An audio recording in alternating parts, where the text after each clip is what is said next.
So it's a pleasure to welcome this week's speaker, Mario Flory. So he's based in Krakow, and he will tell us about his recent papers on complexity and conformal field theory. So thank you very much, Mario, for agreeing to give a talk here.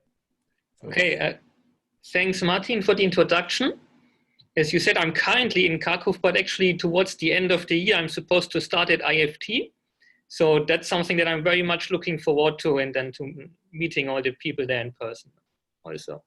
So this talk is going to be about complexity and conformal field theory, and it's going to be based on these two recent papers together with Michael Heller. So to start with a little outline of what the talk is going to be about, there's essentially going to be 5 parts. I'm going to start with an introduction to the idea of complexity in holography and in general. I'm going to talk about holographic complexity then in ADS-CFT. Specifically, I'm going to talk about then field theory ideas on how to define complexity on the Virasoro group. I'm going to talk about how this is all related to certain well-known wave equations, like, for example, the KdV equation. And in the end, I'm going to finish with a little discussion and outlook. So first of all, what is complexity? Well, the motivation comes from kind of quantum information theory. So suppose you have a quantum computer, which is supposed to compute an output state psi from a reference or input state R by implementing some unitary operation U, which acts on R. So that this equation holds. And in practice, for example, if you look up these well-known quantum algorithms like Grover or Shor's algorithm, what we imagine is that we have a certain set of specific quantum gates, a universal set, such that any unitary operation can be written as essentially a sequence of such gates, at least to a certain approximation, like in these kinds of pictures here, so that this equation holds. So we have this set of gates, mu I, and then U is spelled out as a sequence of these gates. And for a given unitary operator U, what should that sequence be, or what is the optimal sequence, for example? That's kind of related to this problem known as exact synthesis in quantum information theory. So at PI, there is John Yard, who I had the pleasure of talking to, and his papers on this topic are very, very interesting and a good introduction. Now, let's leave quantum information theory behind a little bit and think about all of this from a group theoretic perspective. So we have essentially a gate set, the set of gates, and for simplicity, assume that for every element in this gate set, the inverse element will also be in it, so that the whole set as a whole is invariant under inversion. And this gate set generates a group G. So you can draw a Cayley graph. You start with the identity operator at the beginning, and then for every element in your gate set, essentially you go in a different direction to a different vertex. So this vertex corresponds to mu1, mu2, and the inverses. And then if you add more and more of these gates, this fractal looking graph expands more and more into more and more layers, so to say. Now, if the group was abelian, then there would be no difference between mu1, mu2, or mu2, mu1. So these two vertices would actually be identical. In a non-abelian group, they don't have to be, but in general, these kinds of graphs may have a very complicated topology with closed loops of certain sizes.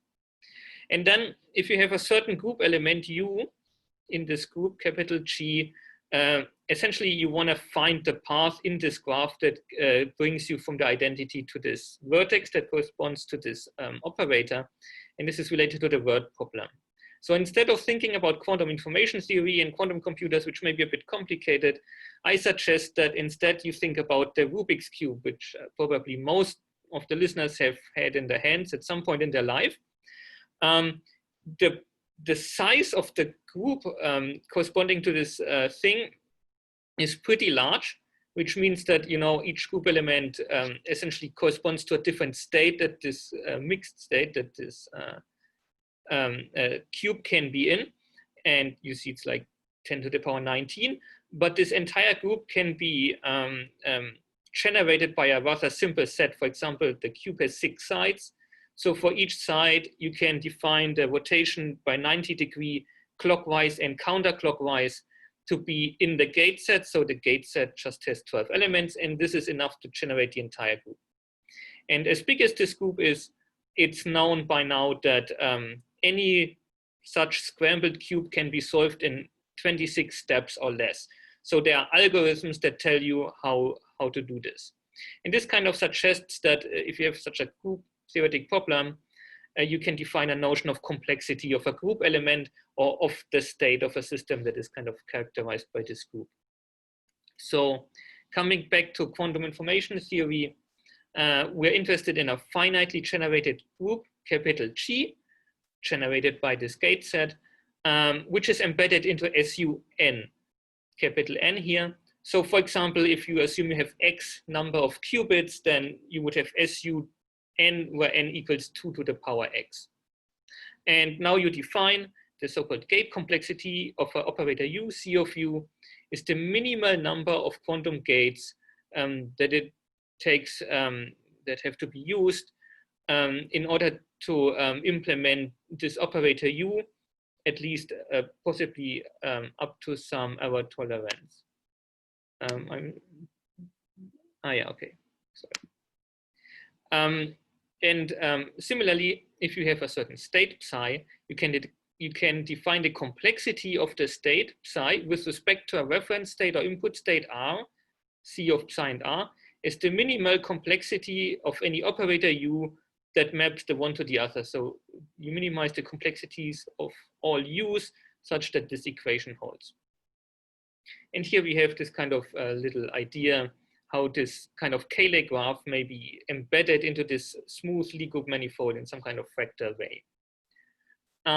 And as mathematical physicists, when we are faced with a very with a very difficult problem that we are kind of stuck on, we have this tendency to look at toy models instead, to simplify the problem in some sense and then solve the simplified problem first. For example, that's the reason why many of us work on 3-dimensional quantum gravity instead of 4-dimensional or higher dimensional.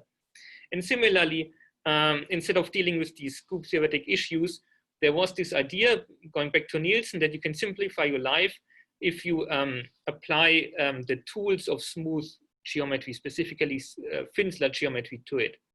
So the idea is that you define a distance measure directly on this Lie group manifold and forget about this Cayley graph. So you define a smooth distance measure on SUN such that, for example, you can have a geodesic curve from the identity element, which is a point in this manifold, to this target operator U, which is another point, and then the length of this geodesic is going to be defined as the complexity. So this goes back to this paper by Nielsen. And in the next part, I'm going to talk about how how we think complexity plays a role in holography and ADS-CFT. But first, I should ask whether there are any questions so far about the first part of the talk. No questions? Okay, good. So in that case, I go on with the question, please. Yes. So could you go back to the previous slide, please? And the one before. Yes. So is there a constraint on what the gates mu1, mu2 could be? Well, I mean, in quantum information theory, specifically, you want to have gate sets which are universal, so that you really know that any unitary can be generated by just taking enough of these gates one after the other. And if you look at the literature, there are certain known universal gate sets, or there are certain gate sets that are known universal gate sets, not unitary, universal gate sets. And there are certain gate sets that are known not to be universal. So I'm making the simplifying assumption here also that this gate set is invariant under inversion. I don't have to do that. For example, in the case of the Rubik's Cube, I said the gates should be 90-degree turns on every phase, both clockwise and counterclockwise. Of course, the counterclockwise one could be written as 3 times a clockwise 1, right? So I could bring down the size to 6 instead of 12. Yes. No. But if, for example, the unitary U is, let's say, time evolution, and the system is constrained to some subset of the Hilbert space, would the set of the universal gates be sufficient to just span that particular subset, or would you need the entire Hilbert space? Can you say that again? Sorry. If this unitary U, if it only connects some small subset of the entire Hilbert space, but not the entire one, would the set of gates for mu need to span the entire Hilbert space still, or could it be just a subset? Well, that's interesting. I guess it could be just a subset, right? I mean, the subset could be enough, but if it spans the entire Hilbert set, there might be the chance of having a shortcut that kind of goes outside of the subset, but has both endpoints in the subset, right? Or maybe okay. I got you, yeah. And that might be beneficial because then this shortcut might be shorter and more efficient. So in general, by adding more elements to your gate set, the complexity should only decrease of any operator. Yes, okay, thank you. Related, very simple question. I get it right that in practice, you always talk in the content information community about 1 and 2 bit unitaries, right?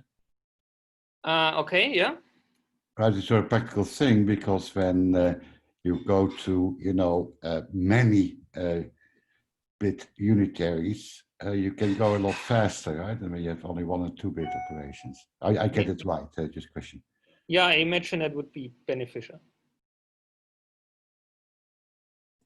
I know that people are busy, right? Having 3 and 4 bit unitaries that are way faster than sequence of 1 and 2 bit unitaries. But I guess it gets very hairy. Okay, continue with your question. Okay, good. Thanks. So, so if there are no more questions about this, I would go to the holographic case. So as a title image here, I chose something that's actually very close to where I live in Krakow. It's a real world example of an Einstein-Rosen bridge, so to say, on a playground. And obviously also in holography, this whole subject concerning complexity arises in the desire to understand black holes better. So there were these essentially 2 proposals by Susskind and others concerning what kind of holographic bulk quantity might have a dual interpretation on the boundary in terms of a complexity there. And the first one was the so-called volume proposal, or CV, where essentially you say if you have like your boundary time slice chosen, then you have to calculate the extremal surface, codimension 1, space-like surface in the bulk, like this. And the volume of that is going to be a measure of complexity. The competing proposal is the so-called complexity equals action proposal, where you should calculate the so-called Euler-de Vries patch, which is this entire region kind of defined by some causal condition. And you would have to evaluate the on-shell action on this volume, and that value A would be a measure of the complexity. So that's the 2 main proposals. There are a few more, like so-called complexity equals volume 2.0, I think. But those are the 2 main ideas, I think. And for example, in the black hole case, then it's very interesting to study that these tend to grow linearly at late times in this black hole space-time. And there's this whole relation with the Lloyd bound and things like that. But unfortunately, as proposed entries to the holographic dictionary, these things are rather vague because they tell us what we have to calculate in the bulk, but they don't really tell us specifically what kind or what definition of complexity on the field theory should be dual to that. And so it's interesting to come up with ideas of how you can test this. I kind of followed this line of research in a number of papers. Specifically, I looked at infinitesimal local conformal transformations in ADS3 CFT2, because those are things that are very well understood in the bulk. They correspond to these kind of Bagnato spacetimes, which are very well known. And of course, in the CFT2, it's also very well known how this Virasoro group acts. And then the hope was that you can calculate how this complexity measures for both CV and CA change under such transformations in the bulk. And you can compare these two to each other and also to potential field theory proposals of what the dual should be. So concerning the CV proposal, I wrote a paper together with Nina Miklai about this volume change under these transformations, where we got some technical result, which turned out, to my great pleasure, to agree exactly with a field theory calculation under a field theory assumption of how complexity should be defined in this paper by Berlin and others. So this is a very nice result, and it's a quantitative agreement between the bulk and the boundary. So this is great. Concerning the CA proposal, the calculations there are a bit more involved for these kind of local conformal transformations, because they tend to break the translation invariance, and that generates a lot of technical problems. I did that in this paper by myself in 2019. This action proposal is a bit complicated. There's a lot of boundary or so-called counter terms that have to be taken into account, which is outlined in great detail in this paper. And what I found was what I consider to be a contradiction between the behavior of the CA proposal under these transformations and anything that you could get on the field theory side from a Nielsen kind of complexity. So this is also, in my eyes, a very interesting result. This entire line of research here is a little bit similar to this idea concerning a first law of complexity, which was worked out in this series of papers, where they also kind of did like looking at the bulk change of some infinitesimal change of the state. However, in this case, it weren't local conformal transformations. It was like a change that kind of turns on a bulk scalar field. And also for this generic idea of investigating complexity of groups that act as symmetry groups on our field theory, I recommend this paper by Javier Magan. So the question is, I think we have produced a number of very interesting bulk results. The question is, can we go back to the field theory side and understand this a little bit better? And can we especially extend the calculations in this context here beyond the leading order? So that's going to be the third part of my talk and the main part. But again, before I go on, I should ask, are there any questions about this so far?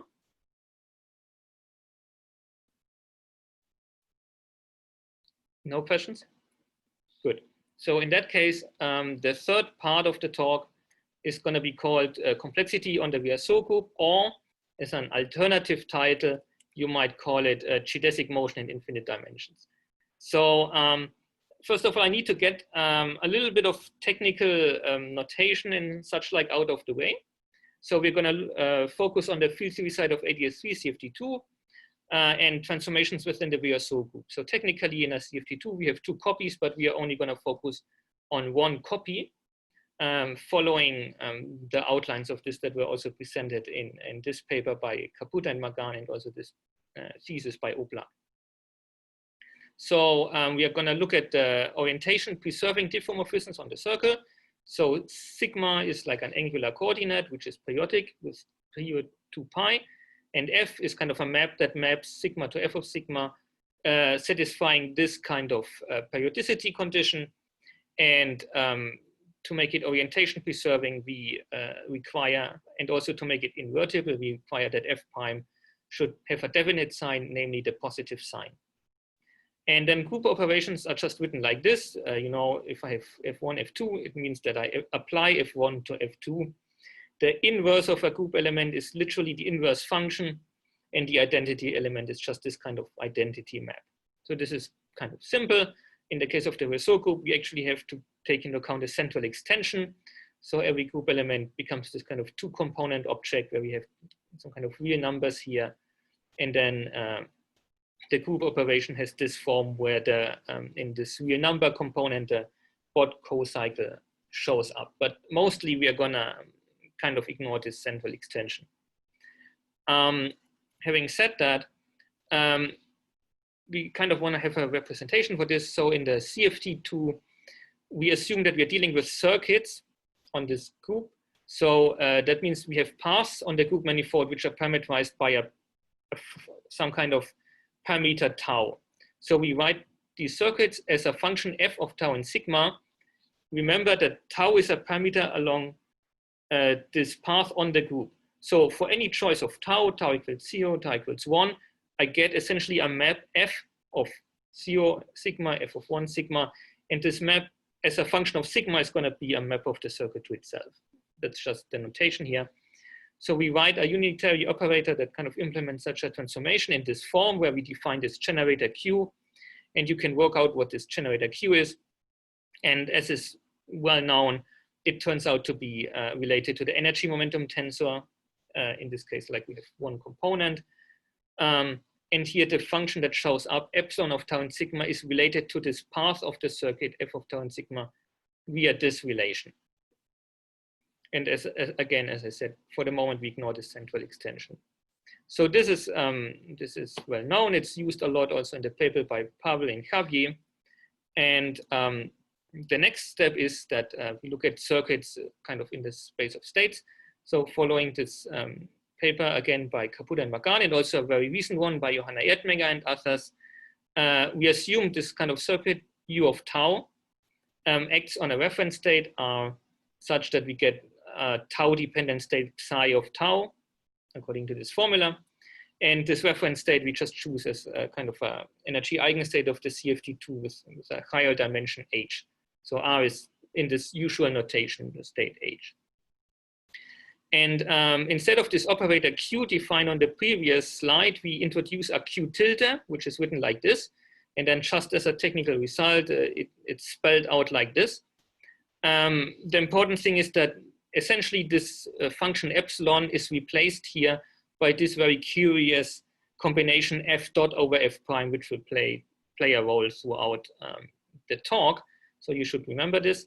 And the benefit in defining Q tilde is very trivially that, you know, for example, instead of evaluating like an expectation value of Q in the state psi of tau, we can evaluate the expectation value in Q tilde in the state h. That's just a little simplification.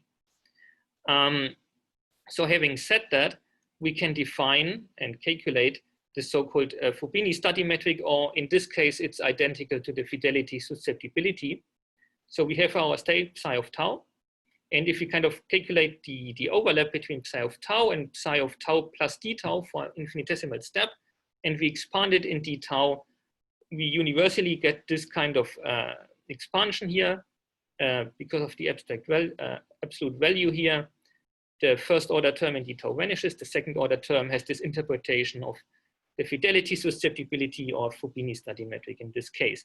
And this was already done in the appendix of the paper by Caputo and Magani. It wasn't the focus of their paper. They focused on a different idea in the same kind of framework. But in the appendix, they also wrote this in this kind of abstract way, where we're making use of this operator Q tilde here.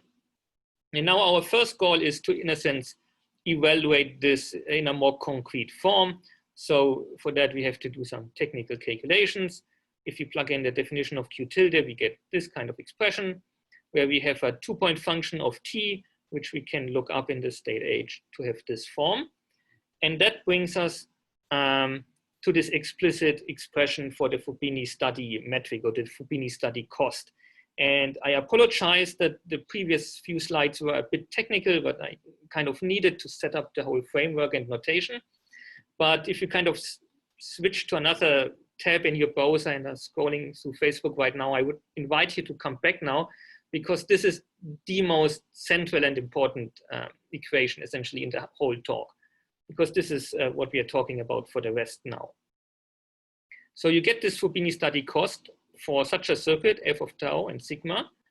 Assume the circuit to be defined between an initial and a final condition such that it goes from tau equals 0 to tau equals 1. And then we assign a length or complexity or cost to this circuit according to this integral. We just integrate from 0 to 1 over d tau, the square root of this, in a sense, line element. And explicitly, we can spell it out like this, where this function pi of sigma and kappa here has this expression as the 2-point function. And the fundamental assumption of our paper is that we take this as our definition of complexity on this group manifold, motivated by these early ideas of Fubini-Study complexity and also the recent result by Belin and others. And based on how we derived this, technically pi should always stand in for this kind of expression here, but we will treat pi as a general function that we can pick as much as possible, and we will only plug in the specific expression in some very specific occasions, or when we have to, in a sense, to get more concrete. So what can we work out with this? First of all, let's kind of understand this better. And I would like to explain what I would like to refer as the geodesic analogy. We're obviously all familiar with geodesic motion in finite dimensions, where you have kind of a Lagrangian of this form, where these are your tangent vectors.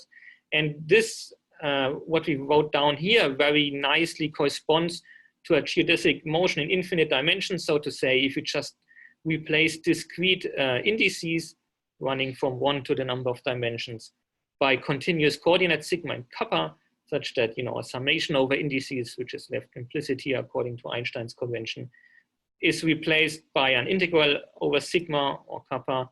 The coordinate x index sigma as a function of tau is replaced by this function f of a function of tau and sigma, and then the metric is identified to be kind of this expression here. So this is very similar to a geodesic problem all in all, and that means we can apply some of the usual tools to this problem that we would use in studying geodesics. For example, we can simplify the equations of motion by demanding a fine parametrization. And then we do find the equations of motion, which turn out to have this rather complicated form, but they correspond to the equations of motion of usual geodesics just in this way, where I have written it not quite in the form that you are used to for a very important reason that I'm about to get to. So first of all, let's characterize these equations. They are obviously integro-differential equations, which was a bit unusual to me, but that's the way it turns out here. They are second order in tau derivatives, which makes a lot of sense because we want to fix initial and final conditions and go from one to the other. The point is, if that specific pi, the 2-point function from earlier on, is plugged in, this entire metric turns out to be essentially degenerate and hence not invertible. So that's the kind of geodesic equations that you would get for potentially a degenerate metric. In order to bring it to the more usual form, where the Christoffel symbols appear here, you would have to multiply with the inverse metric, which of course you can't do when there is no inverse metric technically. So this poses a lot of problems for us also concerning the uniqueness of solutions of this equation. But what we're going to do is we're going to study the symmetries of this in great detail.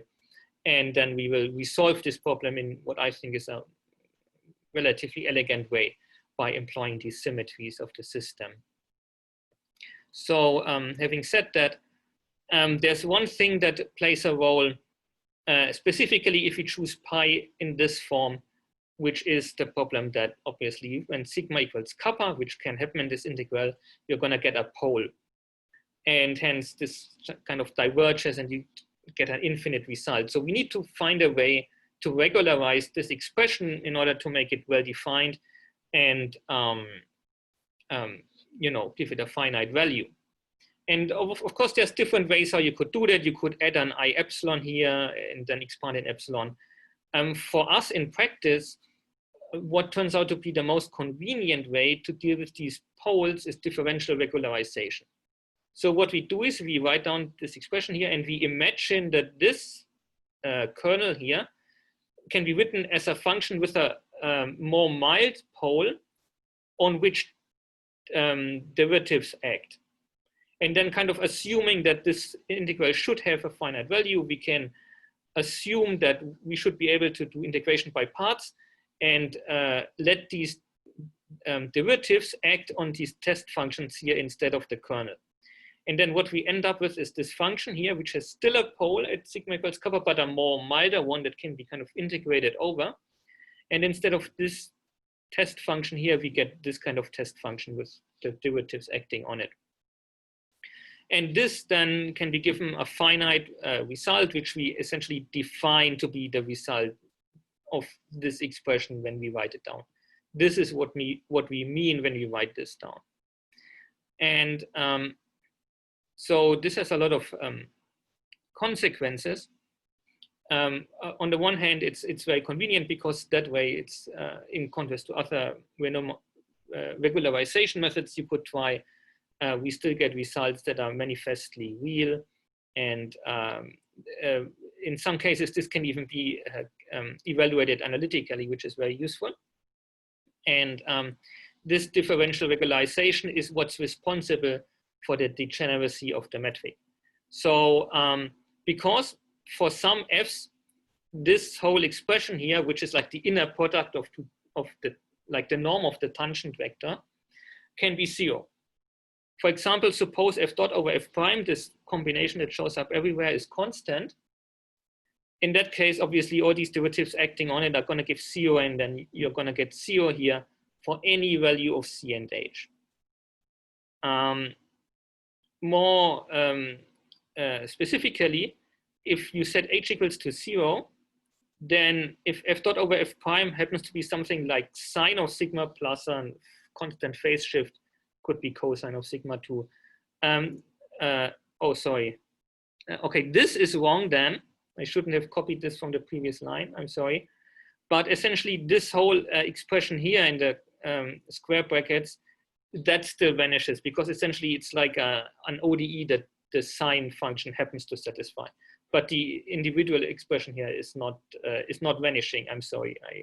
This is just a copy mistake. I'm sorry. But for h equals 0, we see that this degeneracy is extended, so to say.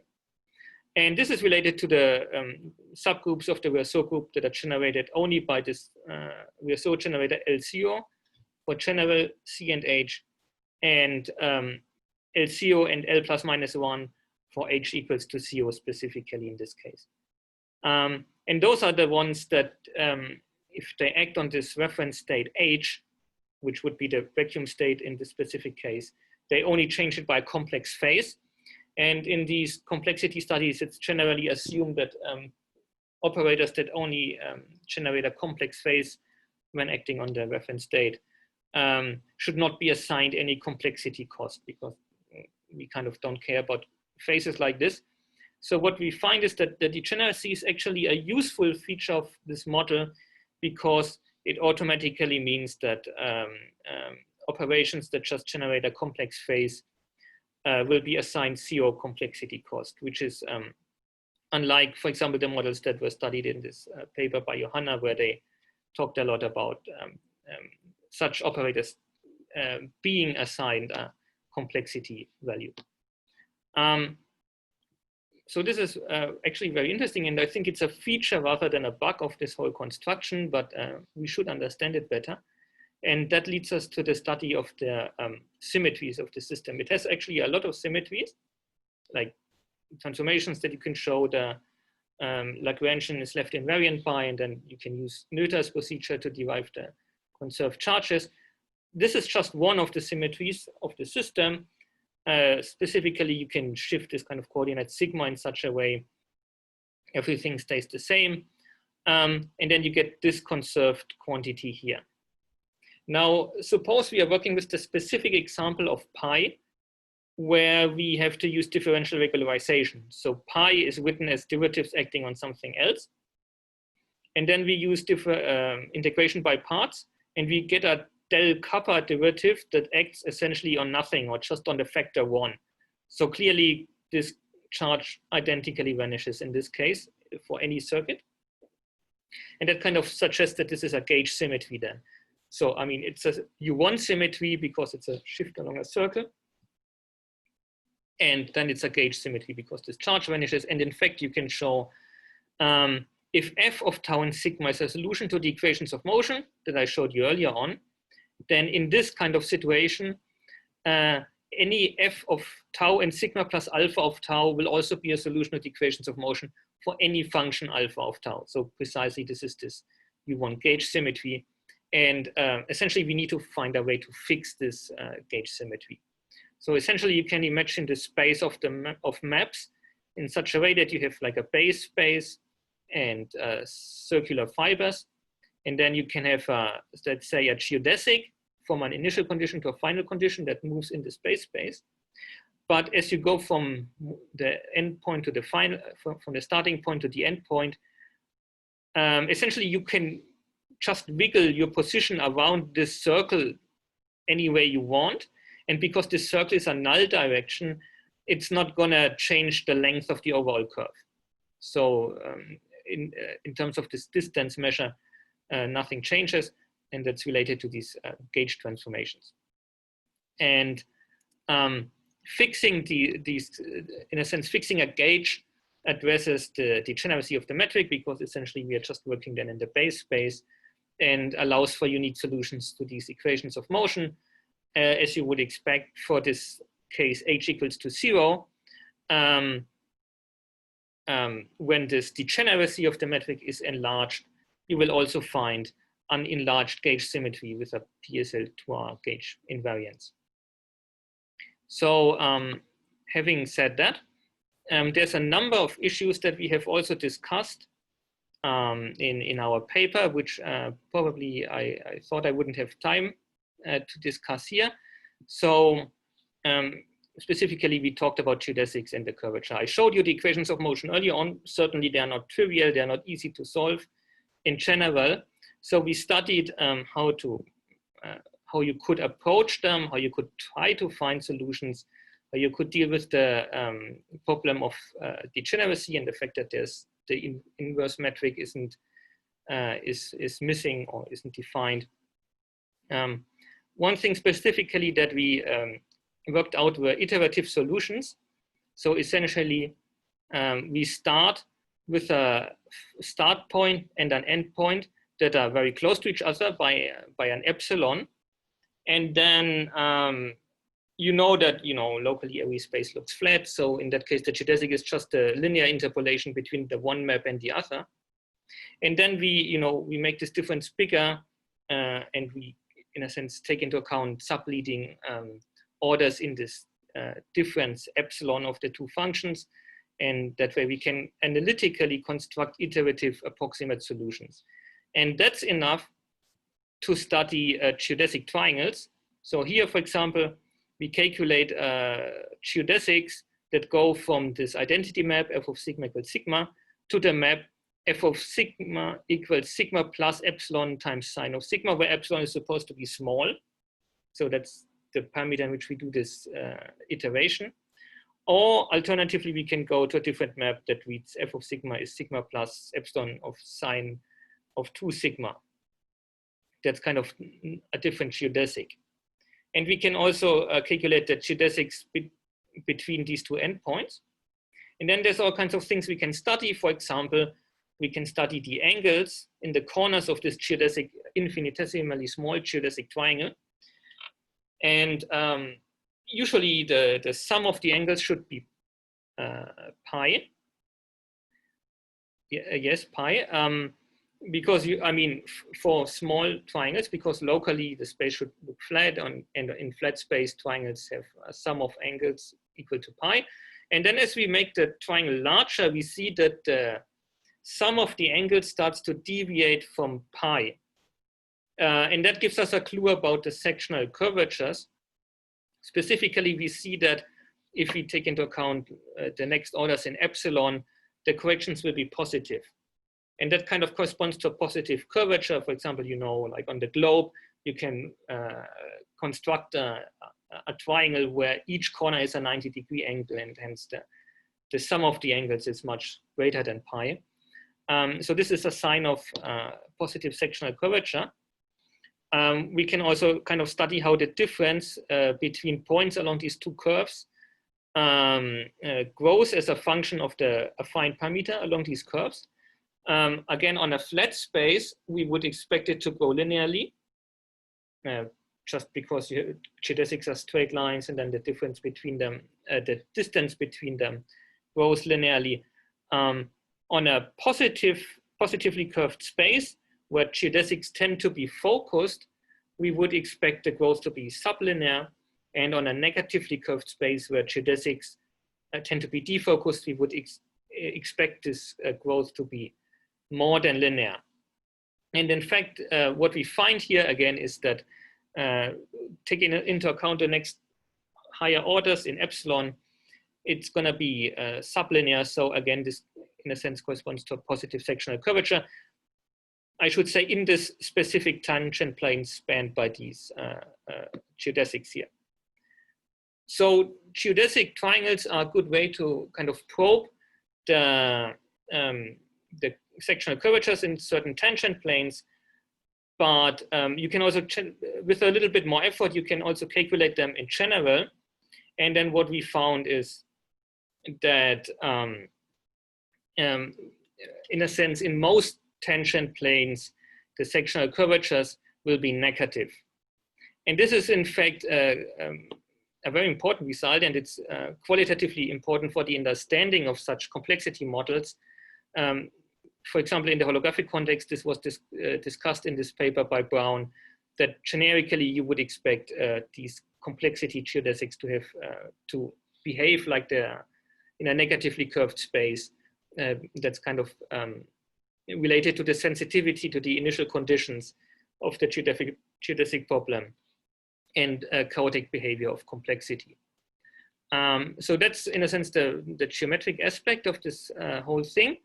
In the next part of the talk, I'm going to talk about this relation to wave equations that I promised to explain. But I should ask, are there any questions so far about the previous part?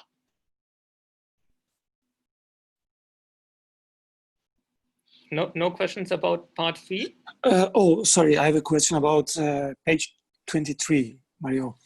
I'm sorry, I don't have page numbers on my... Oh, okay. The previous slide you were talking about. The Geodesics and Curvature. Yes, yes, Yeah, the last one. Yes, yes, yes. I would like to know to what, how much this observation or this result depends on the specific type of geodesics, a specific type of initial and final maps that you consider. Does it always? Oh, okay. Okay, good. So first of all, we calculate all the sectional curvatures at one point, namely at the identity map. And then, you have to calculate it as a function of the tangent plane, right? So at every point, you fix a tangent plane and then you calculate the sectional curvature. And of course, if the tangent plane is different or if the position is different, the value of the curvature may change. In a sense, this space is kind of homogeneous in a way, because there's one of the symmetries the system has is conformal symmetry, obviously. So you can essentially use a conformal transformation to map this point to any other. So in a sense, characterizing the sectional curvatures at the identity is enough to characterize them everywhere, at every possible point.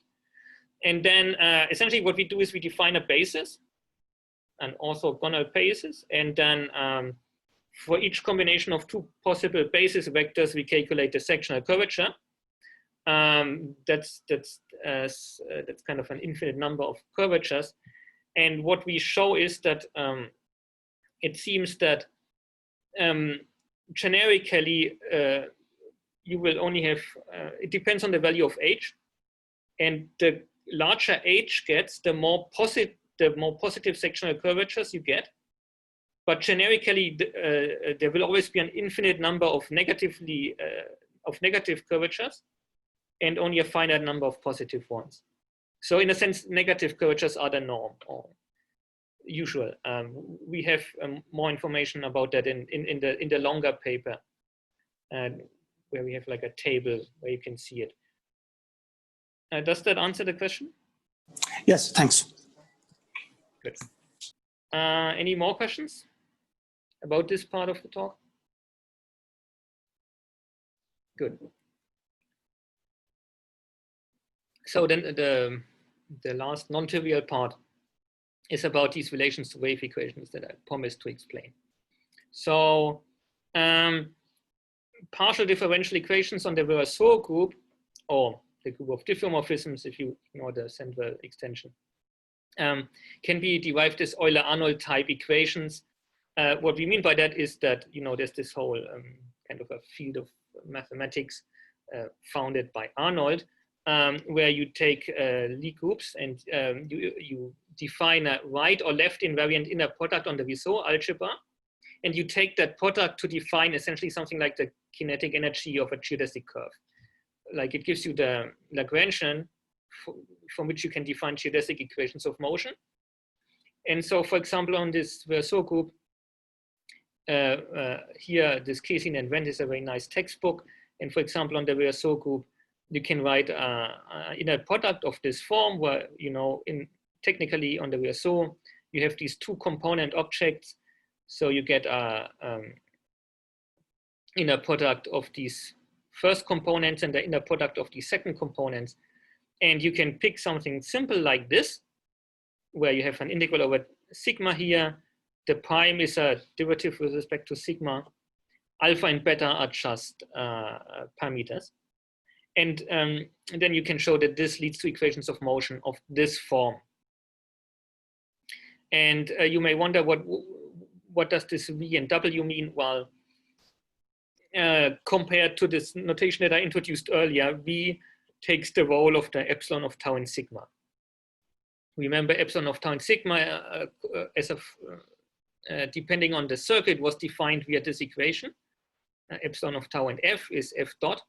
And you can actually show that if you look at the inverse function for F as a function of tau, which we call capital F, such that this holds, epsilon can be witnessed this peculiar combination capital F dot over F capital F prime. And then you get equations of this form, and those are very, very well-known equations because, up to this issue of exchanging little f and capital F, this fits into our generic framework in a sense, which would have this inner product if instead of this two-point function that I showed earlier, you pick pi to be just this combination of direct delta and direct delta second derivative. So you have these parameters alpha, beta here. These are the equations. And depending on what you choose for alpha and beta equals to 1, you get the Kamasa-Holm equation. For alpha equals 0, beta equals 1, you get the Hunter-Saxton equation. And for alpha equals 1, beta equals 0, you get the Korteweg-de Vries equation. All of these are well-known integrable equations that can be used as models of waves, like literal shallow water waves. And interestingly, in this paper by Caputo and Magan, which is like one of the central motivations for our work, and also the more recent paper by Johanna, Edminger, and others, it was already suggested that maybe this Korteweg-de Vries equation may serve as some kind of a nice toy model of complexity on the Virasoro group, because it's related to geodesics on the Virasoro group according to one possible choice of metric.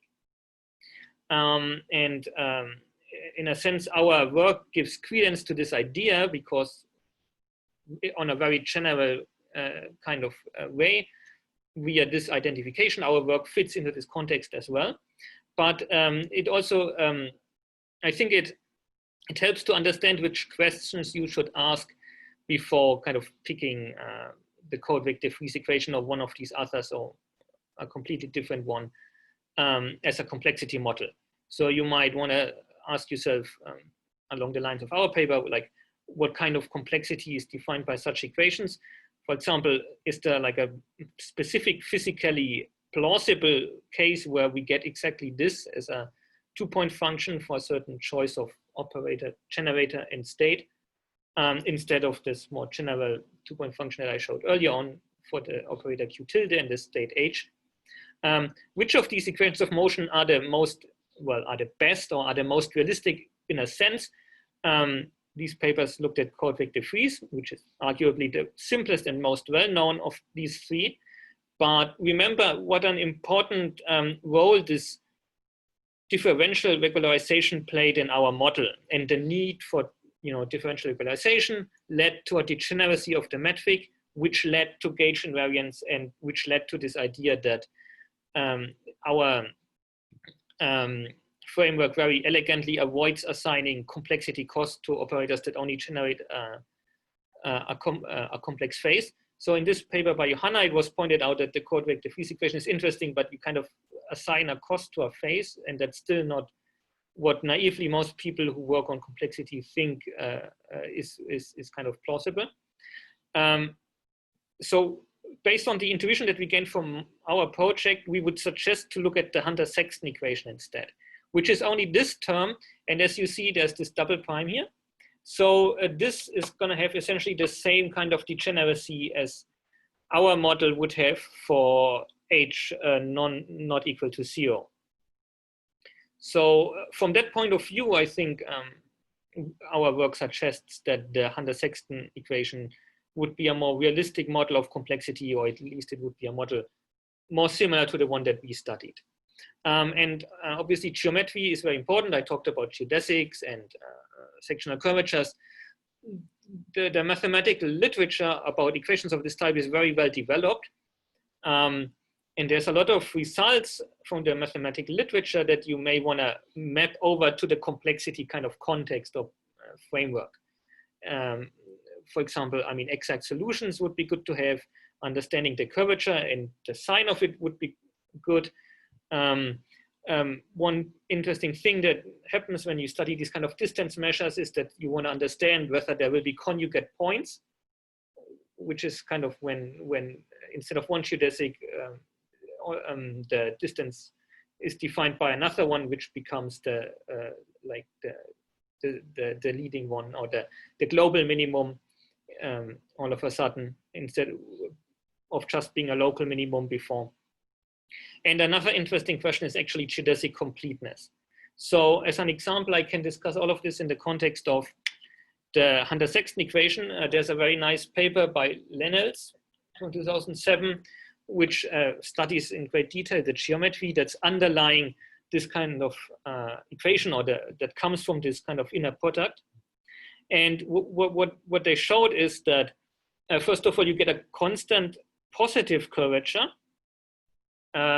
which is weird because, I mean,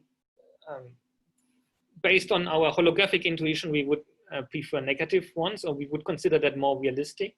In fact, not only is it positive constant curvature, he showed that this kind of geometry takes the form of an open subset of a sphere. Well, granted, it's a sphere in infinite dimensions, but still it's a sphere. So what this means is that you don't get conjugate points, but the space of invertible maps under this kind of geometry, corresponding to Hunter-Saxton equation, is geodesically incomplete. Because you have to remember, we had this condition f prime is larger than 0, right? In order to make sure the orientation is preserved and it's invertible as a function. In a sense, the functions where f prime can be 0 exactly, or can diverge at some point, they form like a boundary of this space. And if you can reach that boundary in finite distance, that's kind of weird in my eyes from a complexity point of view. From the point of view of wave equations, like literal water waves, it has a very nice and elegant interpretation in terms of wave breaking. You know, this phenomenon when a wave kind of falls over, and the wave profile here is not an invertible function anymore. So from that point of view, this feature of this equation is not problematic at all. It's actually very interesting, but I don't know how to interpret it from a complexity point of view. And that kind of, calls into question how good of a model of, or how realistic of a complexity model the Hunter-Saxton equation would be. And all of these questions you can direct at any of these equations or any other equation that follows this generic structure. So having said that, I'm gonna close with a discussion and outlook, assuming there are no questions about the previous part, or maybe there are.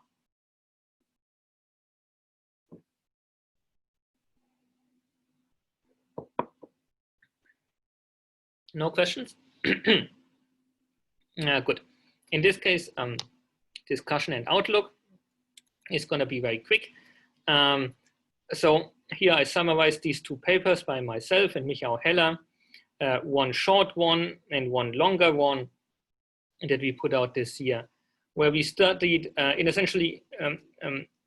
in essence, one natural way of assigning complexity to Virasoro circuits, which was based on this Fubini-Study distance. I'm not saying it's the only way. I'm not saying it's the only good way, but it seemed natural to us, and it seemed worth investigating. And I think we showed that this proposal has a number of very nice and elegant features that you can use to your benefit. For example, we see this connection that differential regularization implies degeneracy, which implies gauge invariance and allows us to not worry about assigning complexity cost to complex phases.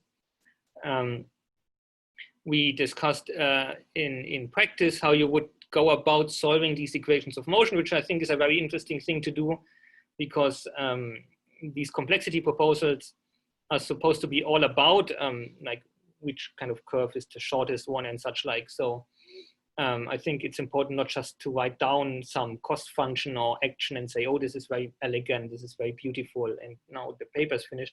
I think it's important to discuss how the equations of motion for such a complexity measure look like, and how you could solve them, and what properties, geometric properties, solutions to it might have.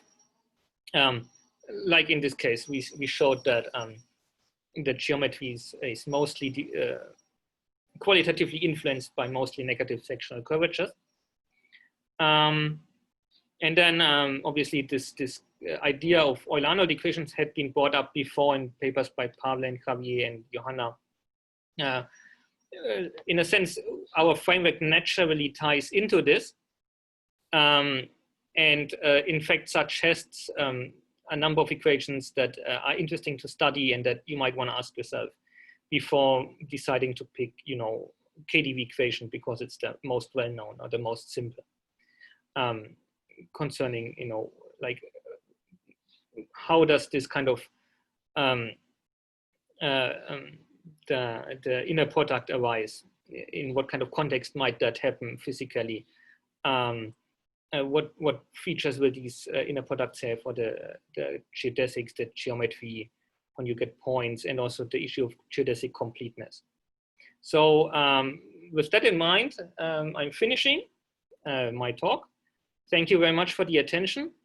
And of course, I'll be very happy to answer any more questions. Yeah, thank you very much, Mario, for this very nice talk. So are there questions?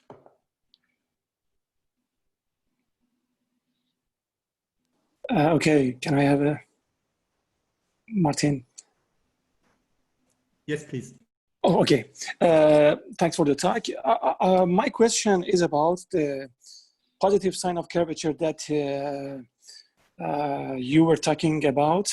I would like to know whether it might be regarded in contradiction with our expectation about the fact that from complexity computations, we might be able to construct a one higher dimensional bulk theory or not. You mean from the field theory complexity computations, you want to reconstruct the bulk theory? Yeah, yes, for example, something like this. Is it possible to do by this result or not? Well, I mean, if these holographic proposals are true, then certainly you can probe these, volumes, for example. But I'm not sure how the sign of the curvature plays a role in that context. But I mean, the sign of the curvature is tied to a number of other geometric properties that might be interesting in themselves. For example, there's this issue about conjugate points, and shortcuts, this kind of thing. And generically, for negative curvature, we would assume that, I think that's a theorem, that conjugate points are not going to arise. For positive curvature, that's more likely, unless you have this geodesic incompleteness problem. So that may play a role, but I'm not 100% sure what specific role it will play. Okay, thanks. So further questions? So I've got one. Yeah. So far at the very end, you didn't, or you just used models for this pi of sigma minus kappa. But of course, in between, you showed us like one formula where also H and C appeared. So in some sense, maybe we should even think about, so is it somehow possible to take a large central charge limit and then discuss what happens there? Do we get then more simplifications? Well, I mean, you can set H equals to 0. That's perfectly fine. In that case, your reference state is just a vacuum state. In fact, if you want to compare this to bulk volume calculations, for example, I guess that's what we're going to start with. So that shouldn't be a problem, but it's not going to give us any miraculous, big advantage right now. I mean, it affects the curvatures again because they depend on H. And the generic rule of thumb is the larger H, the more positive sectional curvatures you will have, or the more tangent planes will have positive sectional curvatures. But apart from that, H equals 0 is just one possible choice. I mean, in that case, specifically, the degeneracy is enhanced, so you get this enhanced gauge group. But apart from that, unless, of course, you want to kind of expand the square root in terms of H over C. Is that what you want to do? For example, yes. Oh, yeah. Okay, good. That I didn't consider what then happens. Because, I mean, it's a geodesic problem, right? If we look at a fine parameterization, we square the Lagrangian anyway. So, and then the square root is gone. That's the easier way to get rid of it. But then, of course, you have to solve your constraint. Well, the constraint is the fineness. So in that case, the Lagrangian is invariant under fine shifts. That gives us a conserved quantity, and that conserved quantity is precisely the value of the Lagrangian, which would be like energy. Just in a geodesic problem. Okay, are there further questions?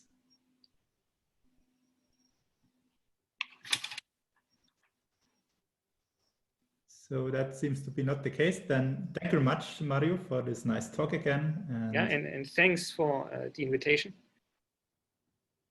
Okay, then let's close the Zoom session. Let's